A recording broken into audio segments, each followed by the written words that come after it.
Praise the Lord. യേശുവിൽ പ്രിയപ്പെട്ട സഹോദരങ്ങളെ, വചനശക്തി ശുശ്രൂഷയിലേക്ക് യേശുവിൻ്റെ നാമത്തിൽ നിങ്ങളെ സ്വാഗതം ചെയ്യുന്നു. ഈ എപ്പിസോഡിൽ നാം ചിന്തിക്കുന്നത് മരിച്ച വിശ്വാസികൾക്ക് വേണ്ടിയുള്ള പ്രാർത്ഥനകളെക്കുറിച്ചാണ്. നവംബർ മാസം തുടങ്ങുകയാണ്. ഈ മാസം പ്രത്യേകമായി സഭ മാറ്റിവെച്ചിരിക്കുകയാണ് മരിച്ചവർക്ക് വേണ്ടി പ്രാർത്ഥിക്കുന്നതിന്.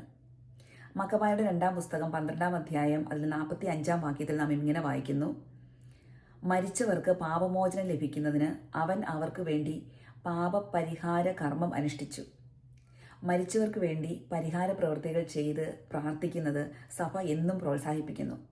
അതുകൊണ്ട് ഒരു മാസം തന്നെ, നവംബർ മാസം മുഴുവൻ ഈ ഒരു കാര്യത്തിനു വേണ്ടി, മരിച്ച വിശ്വാസികൾക്ക് വേണ്ടി പ്രാർത്ഥിക്കുന്നതിനായി സഭ മാറ്റിവെച്ചിരിക്കുകയാണ്. എന്നാൽ നവംബർ 1 മുതൽ 8 വരെയുള്ള ദിവസങ്ങൾ അതിൽ കൂടുതൽ പ്രാധാന്യം അർഹിക്കുന്നു. കാരണം 1 മുതൽ 8 വരെയുള്ള ദിവസങ്ങളിൽ, ഈ തീയതികളിൽ ഒരാത്മാവിന് പരിപൂർണ ദണ്ഡവിമോചനം സഭ അനുവദിക്കുന്നു. ആത്മാവിൻ്റെ ശുദ്ധീകരണത്തിനും സ്വർഗപ്രവേശത്തിനും സാധ്യമാകത്തക്ക വിധം ഒരു ദിവസം ഒരാത്മാവിന് പരിപൂർണ ദണ്ഡവിമോചനം സഭ പ്രഖ്യാപിക്കുന്നു. എന്താണ് ദണ്ഡവിമോചനം? പാപം ചെയ്ത ഒരു വ്യക്തി അനുദപിക്കുമ്പോൾ യേശുക്രിസ്തുവിൻ്റെ യോഗ്യതകളാൽ ആ പാപം ക്ഷമിക്കപ്പെടുന്നു.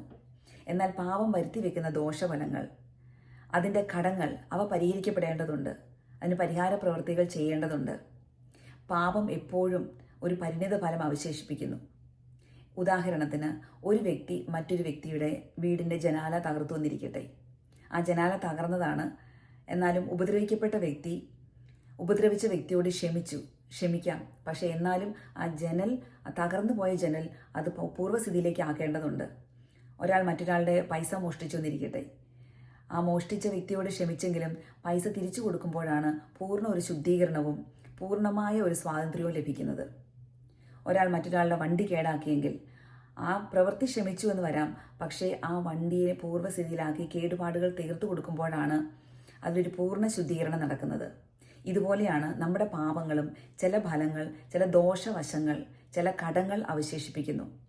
ഇത് പൂർണ്ണമായും ഇതിൽ നിന്നും ശുദ്ധീകരിക്കപ്പെട്ട് ശേഷം മാത്രമാണ് ഒരാത്മാവിന് സ്വർഗപ്രവേശനം സാധ്യമാകുന്നത്. ശുദ്ധീകരണ സ്ഥലത്തിലെ ആത്മാക്കൾക്ക് ചെയ്തു കൊടുക്കാൻ പറ്റുന്ന ഏറ്റവും ഭംഗിയുള്ള, ഏറ്റവും വിലയുള്ള ഒരു മനോഹരമായ പുണ്യപ്രവൃത്തിയാണ് അവർക്ക് വേണ്ടി പ്രാർത്ഥിച്ച് അവരുടെ ആത്മാവിനെ ശുദ്ധീകരിച്ച് അവരെ സ്വർഗപ്രവേശനത്തിന് നാം സഹായിക്കുന്നത്. അതിൽ എൻ്റെ പ്രിയപ്പെട്ട സഹോദരങ്ങളെ, സഭ അനുവദിച്ചത് തന്നിരിക്കുന്ന ഈ സുവർണ അവസരം, ഈ പുണ്യ നിമിഷങ്ങൾ നമുക്ക് ഏറ്റവും ഭക്തിയോടും ശ്രദ്ധയോടും കൂടി നമുക്ക് അവർക്ക് വേണ്ടി പ്രാർത്ഥിക്കാം. ഭക്തിയോടും ശ്രദ്ധയോടും കൂടി ഉപയോഗിക്കാം. പരിപൂർണ്ണ ദണ്ഡവിമോചനം പ്രാപിക്കേണ്ടതിന് ഒരു വ്യക്തി ചെയ്യേണ്ടത്, പ്രാർത്ഥിക്കുന്ന വ്യക്തി കുമ്പസാരിച്ച് ഒരുങ്ങണം. 20 ദിവസത്തിനുള്ളിൽ നല്ലൊരു കുമ്പസാരം. അതിനുശേഷം വിശുദ്ധ കുർബാന സ്വീകരിക്കുക, കുർബാനകളിൽ പങ്കെടുക്കുക. പരിശുദ്ധ പിതാവിൻ്റെ നിയോഗങ്ങൾക്ക് വേണ്ടി ഒരു സ്വർഗസ്ഥനായ പിതാവേയും ഒരു നന്മ നിറഞ്ഞ മറിയമേയും ഒരു ത്രിത്വസ്തുതിയും ചൊല്ലി കാഴ്ചവെക്കുക. ഏറ്റവും പ്രധാനമായി വേണ്ടത് പാപത്തിൽ നിന്ന് വേർപെട്ട ഒരു മനോഭാവം, പാപത്തിൽ നിന്നുള്ള വിടുതൽ, പാപത്തെ പൂർണ്ണമായും വെറുത്തുപേക്ഷിക്കുന്ന ഒരു മനോഭാവം നമ്മുടെ ഹൃദയത്തിലുണ്ടായിരിക്കണം. അപ്പോഴാണ് പരിപൂർണ ദണ്ഡവിമോചനം സാധ്യമാകുന്നത്. പരിപൂർണ ദണ്ഡവിമോചനവും ഭാഗിക ദണ്ഡവിമോചനവുമുണ്ട്. പരിപൂർണ ദണ്ഡവിമോചനത്തിൽ കടങ്ങൾക്ക് പൂർണ്ണമായും ഇളവ് നൽകപ്പെടുന്നു.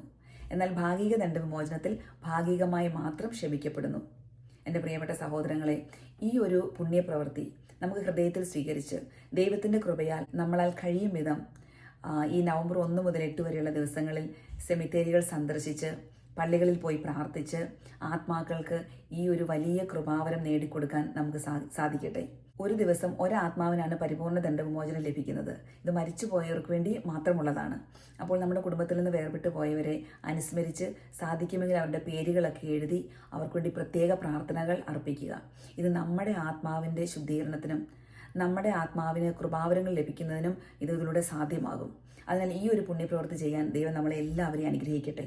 മരിച്ചവർക്ക് വേണ്ടി പാപപരിഹാര പ്രവൃത്തികൾ ചെയ്ത് അവരുടെ ആത്മാവിനെ സഹായിക്കാൻ ഭൂമിയിലുള്ള വിശ്വാസികൾ ആത്മാവിൻ്റെ ഐക്യത്തിൽ ശുദ്ധീകരണ സ്ഥലത്തിലെ ആത്മാക്കൾക്ക് വേണ്ടി പ്രാർത്ഥിക്കാനായി ഒരുങ്ങാം. അതിനായി ദൈവം നമ്മളെ സമർത്ഥമായി അനുഗ്രഹിക്കട്ടെ. ദൈവം നിങ്ങളെ എല്ലാവരെയും അതിന് പ്രചോദിപ്പിക്കട്ടെ.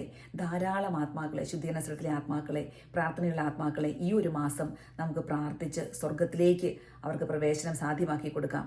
1 മുതൽ 8 വരെയുള്ള ദിവസങ്ങളിൽ ദണ്ഡവിമോചനം സാധ്യമാണ്. നവംബർ മാസം മുഴുവൻ നമുക്ക് മരിച്ച വിശ്വാസികൾക്ക് വേണ്ടിയുള്ള പ്രത്യേക പ്രാർത്ഥനകൾ അർപ്പിക്കാം. ദൈവം നമ്മളെല്ലാവരെയും അനുഗ്രഹിക്കട്ടെ. ആമേൻ.